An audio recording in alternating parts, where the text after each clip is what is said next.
अस्सलामुअलैकुम viewers, welcome to our channel find Urdu. मैं हूं फ़हाद और आज मैं आपको बताता हूं हिज्ड वर्ड को उर्दू में क्या कहते हैं। लेकिन उससे पहले आप हमारे चैनल को सब्सक्राइब ज़रूर कर लें। तो चलिए शुरू करते हैं। दोस्तों, हिज्ड वर्ड का मतलब होता है move something into a different position with a jerk, यानी कि झटका, धक्का या आर्जी रुकावट। यानी कोई भी ऐसा काम और कोई भी ऐसी चीज़ जो आप मूव कर रहे हैं और उसमें झटका लग रहा है, उसको उस वर्ड को हिच्ड के तौर पे इस्तेमाल करते हैं। यानी कि she hitched up her skirt and ran, यानी कि उसने अपने स्कर्ट को झटका दिया और भाग गई। इसके अलावा हिच्ड दोस्तों एक ईडियम में भी यूज़ होता है। उस ईडियम को हम कहते हैं गेटिंग हिच्ड।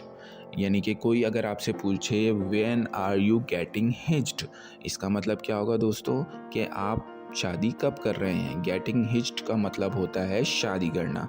तो दोस्तों, ये था आज का हमारा वर्ड। उम्मीद है आपको समझ में आ गया होगा हिच्ड को उर्दू में क्या कहते हैं।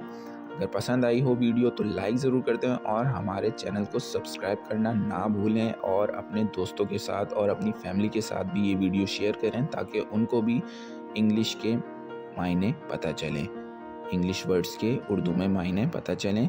तो मिलते हैं नेक्स्ट वीडियो में, तब तक के लिए अल्लाह हाफिज़।